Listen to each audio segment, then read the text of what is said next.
Hello et bienvenue sur Factor X, le podcast qui réveille vos soft skills. Je suis Anna Martineau et ici, je vous livre des pratiques qui marchent pour réveiller votre truc en plus, libérer votre potentiel et devenir une meilleure version de vous-même. 75%. Il paraît que 75% de la population ressent un certain degré de peur pour parler en public.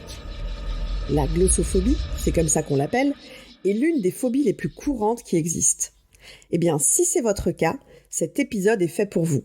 Je vais vous partager mes meilleures pratiques pour être convaincant lors de vos prochaines présentations en public. Alors, à vos écouteurs, c'est parti!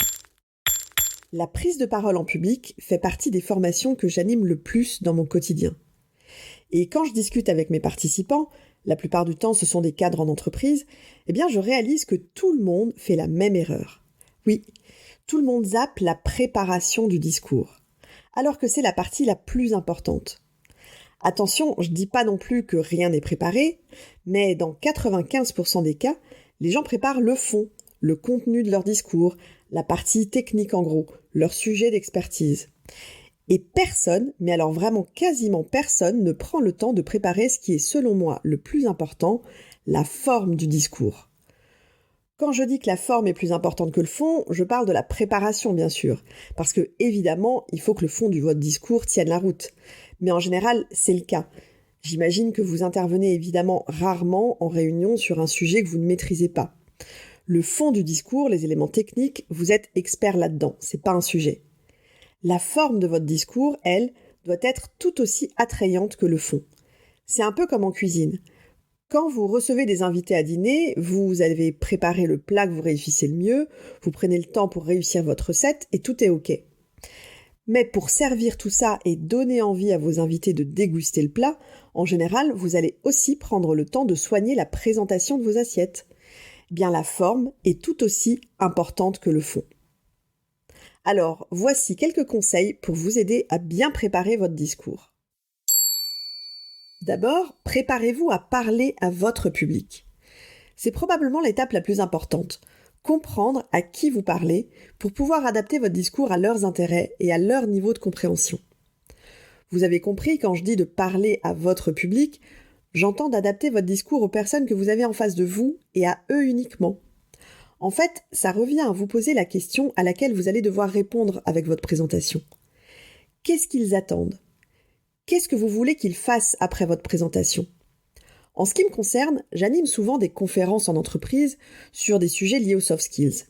Et récemment, il se trouve que j'ai été appelée par 2 entreprises différentes pour la même conférence sur l'optimisme. Alors, bien que le sujet soit identique, j'ai pris le temps d'adapter la manière dont j'allais faire passer les messages aux 2 types de publics. Dans un cas, il s'agissait de l'ensemble de l'entreprise et dans l'autre, uniquement des managers. J'ai préparé mes messages différemment parce que, dans le premier cas, je voulais qu'ils partent avec des astuces pour développer leur niveau d'optimisme et donc j'ai plutôt orienté mon discours sur ce que chaque personne peut faire pour être plus optimiste au quotidien. Et dans le deuxième cas, j'ai préféré donner des clés pratiques aux managers pour qu'ils mettent plus d'optimisme au sein de leurs équipes. Le contenu est donc globalement le même, mais la réponse à la question « Qu'est-ce que je veux qu'ils fassent après ma présentation ?» est différent. Les anglo-saxons utilisent un terme qui est difficilement traduisible en français malheureusement, mais dont vous allez comprendre le sens. Ils parlent de « What's in it for me ?» En gros, qu'est-ce que j'y gagne ? Qu'est-ce que j'y gagne ? C'est la question que vous devez vous poser avant de démarrer votre préparation. Qu'est-ce que votre public, qu'est-ce que les personnes qui sont dans la salle en ce moment, y gagnent à vous écouter ? Si on prend ce podcast, par exemple, qu'est-ce que vous y gagnez à m'écouter régulièrement ? Votre gain, en tout cas je l'espère que c'est le cas, et je fais tout pour, votre gain donc, c'est des astuces pratiques à mettre en place dans votre quotidien pour développer concrètement vos soft skills, progresser de jour en jour et devenir une meilleure version de vous-même.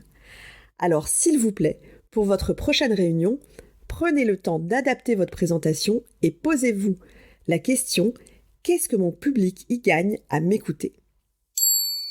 La deuxième étape de votre préparation, ça va être de structurer votre discours. C'est important de structurer votre discours de façon logique et facile à suivre pour votre public. Utilisez des phrases courtes et simples, allez droit au but. Rien de pire que d'écouter quelqu'un faire des longs discours sans vraiment comprendre où la personne veut en venir. Faites des transitions claires entre les différentes parties de votre discours. Alors, on n'a pas le temps de tout voir dans un seul épisode de podcast, donc je ne vais pas vous donner tous les détails ici, mais il y a pas mal de techniques simples qui peuvent vous aider à structurer votre discours. Une première technique, c'est l'accroche. L'accroche, c'est un chiffre, une citation ou une phrase choc, ou encore une question rhétorique pour surprendre votre public et titiller sa curiosité au démarrage, pour lui donner envie de vous écouter. Au début de cet épisode, j'ai utilisé 75%. 75%, ça a été mon accroche pour vous donner envie d'écouter l'épisode. J'espère que j'ai réussi. Une autre technique, c'est le pitch. Évidemment, vous connaissez, on va pas rentrer dans les détails ici non plus parce que j'ai prévu un épisode complet là-dessus, donc encore un tout petit peu de patience pour le pitch. Il y a aussi la technique des 3 points clés que j'aime beaucoup, ou encore le storytelling, l'analogie. Si vous avez remarqué, j'en ai fait une d'ailleurs tout à l'heure, quand je vous parlais de cuisine. La 3e étape de votre préparation, c'est quelque chose que les gens oublient toujours de préparer, et c'est vraiment dommage parce que je sais parfaitement que c'est ce qu'on redoute le plus quand on intervient en public. Cette étape, c'est la réponse aux questions. Bien sûr, vous allez me dire, vous pouvez pas deviner ce que les gens vont vous poser comme question. Pas à 100%, c'est sûr, mais quand même. Vous pouvez tout à fait imaginer 3 ou 4 questions que les personnes sont susceptibles de vous poser. Alors, pour ne pas être pris au dépourvu, c'est assez simple. Encore une fois, posez-vous la question, quelles sont les questions que les gens sont susceptibles de me poser après m'avoir écouté. En gros, faites-vous l'avocat du diable. Imaginez que vous ne soyez pas d'accord avec vos convictions ou que vous n'ayez pas tout compris dans ce que vous avez dit. Et prenez le temps d'imaginer les questions possibles qu'on pourrait vous poser et évidemment, préparez vos réponses. Il y a une dernière étape dont je vais vous parler, et celle-là aussi elle est hyper importante évidemment comme les autres, c'est l'entraînement. Entraînez-vous. Répétez, répétez et répétez encore. La pratique va être essentielle pour que vous deveniez un orateur efficace. Un conseil, répétez votre discours à haute voix, debout bien sûr, pour vous mettre le plus possible en situation. Si vous pouvez, enregistrez-vous et écoutez-vous. Vous serez un peu comme votre propre coach et ça va vous aider à vous améliorer très rapidement. Alors au-delà de la préparation de votre discours, j'ai encore quelques conseils à vous donner pour vous aider à avoir de l'impact. Premier conseil, c'est d'utiliser un langage corporel d'ouverture. On doit avoir une certaine confiance en vous dans votre posture. Donc tenez-vous droit. J'ai pas dit raide non plus, bien sûr, mais droit.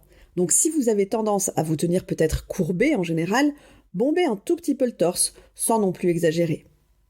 Maintenez un contact visuel avec votre public. C'est hyper important pour que chaque personne se sente concernée dans ce que vous dites.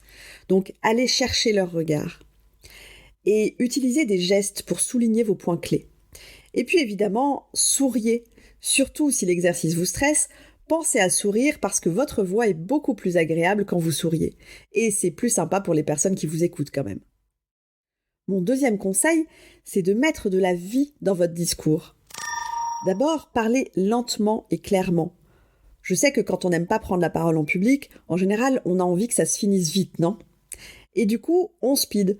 On s'en rend pas forcément compte, mais on parle vite. Et c'est le meilleur moyen de tout faire foirer parce qu'on perd tout le monde. Alors, parlez lentement et clairement pour vous assurer que tout le monde vous comprend. Aussi, jouez avec votre voix, mettez de la vie au niveau de votre intonation, marquez les mots forts par exemple. Et aussi, osez marquer des pauses. Faites une pause de temps en temps pour permettre à votre public de digérer ce que vous venez de dire. En gros, mettez de la congruence entre votre discours et votre posture. Vous avez peut-être déjà entendu parler des 3 V ou des 3 médias de la communication. Sans rentrer dans le détail, d'ailleurs ça pourrait être le sujet d'un prochain épisode spécifique, en gros on dit qu'il y a 3 médias de la communication ou 3 canaux de communication. Le verbal, les mots qu'on utilise, le paraverbal, ça c'est le ton de notre voix, comment on fait vivre notre discours justement avec les intonations, avec les pauses, en mettant des émotions dans notre manière de nous exprimer, et le non-verbal, c'est-à-dire nos gestes, notre posture. Quand vous prenez la parole en public, Vous devez être congruent par rapport à ces 3 médias pour que votre discours soit pertinent et efficace. Par exemple, si je vous dis « Je suis ravie d'être là avec vous », avec ce ton monocorde et sans sourire, je pense pas que vous allez me croire. Alors que si je vous dis « Je suis vraiment ravie d'être là avec vous aujourd'hui », mon ton était différent, plus dynamique et jovial parce que j'ai souri en le disant et le sourire, ça s'entend. Donc vous voyez comment nos mots, si utilisés seuls, peuvent avoir un impact totalement différent quand on n'y met pas le reste. Donc entraînez-vous pour que votre ton de discours et votre posture portent votre message quand vous intervenez la prochaine fois dans votre réunion. En conclusion, prendre la parole en public peut vous paraître intimidant et en prenant le temps de préparer votre présentation, en utilisant un langage corporel positif et ouvert, en parlant lentement et clairement et en étant congruent par rapport aux 3 médias de la communication, vous pouvez devenir un orateur efficace. N'oubliez pas de pratiquer pour vous améliorer parce que la pratique, c'est la clé de votre amélioration. Passons à mon challenge de la semaine. Vous avez certainement en tête la prochaine réunion que vous allez animer. Alors prenez le temps de la préparer en suivant tous ces conseils. Et commencez par vous poser la question. Qu'est-ce que mon public a à y gagner à m'écouter ? Quant à moi, je vous donne rendez-vous la semaine prochaine. Je vous prépare un épisode où je vous révèle 5 clés actionnables pour vaincre votre peur de parler en public. À très vite! Si cet épisode vous a plu, le meilleur moyen de me le dire et de me soutenir, c'est déjà de vous abonner au podcast et ensuite de me laisser un avis 5 étoiles. Ça va vraiment m'aider. Alors d'avance, merci pour ça!